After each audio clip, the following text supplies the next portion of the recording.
వరుసగా మావోయిస్టుల లొంగుబాటు కొనసాగుతోంది. ఇవాళ రాష్ట్ర డీజీపీ శివధర్ రెడ్డి ఎదుట భారీ స్థాయిలో మావోయిస్టులు సరెండర్ కానున్నట్లు పోలీసుల వర్గాలు తెలిపాయి. మధ్యాహ్నం 3 గంటలకు డీజీపీ ఆఫీసులో ప్రెస్ మీట్ ఏర్పాటు చేశారు.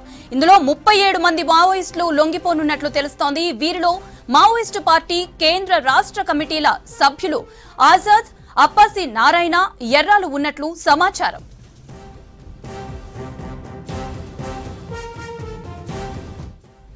కేంద్రం ఆపరేషన్ కగార్ చేపట్టడంతో మావోయిస్టులకు ప్రతికూల పరిస్థితి ఏర్పడింది. మల్లోజుల వేణుగోపాలరావు ఆసనలతో పాటు భారీ సంఖ్యలో మావోయిస్టులు లొంగిపోయారు.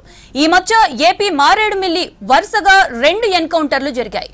హిడ్మాతో పాటు ముఖ్య నేతలు చనిపోయారు. ఇప్పుడు మరో 37 మంది మావోయిస్టులు లొంగిపోయేందుకు సిద్ధమయ్యారు.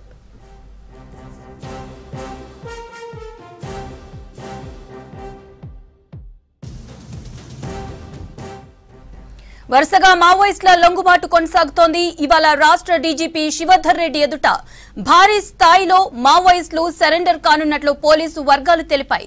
మధ్యాహ్నం 3 గంటలకు డీజీపీ ఆఫీసులో ప్రెస్ మీట్ ఏర్పాటు చేశారు.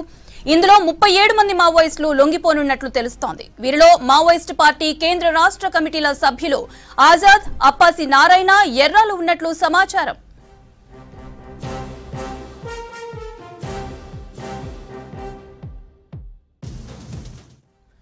కేంద్రం ఆపరేషన్ కగార్ చేపట్టడంతో మావోయిస్టులకు ప్రతికూల పరిస్థితి ఏర్పడింది. మల్లోజుల వేణుగోపాలరావు ఆసనలతో పాటు భారీ సంఖ్యలో మావోయిస్టులు లొంగిపోయారు. ఈ మధ్య ఏపీ మారేడుమిల్లిలో వరుసగా 2 ఎన్కౌంటర్లు జరిగాయి.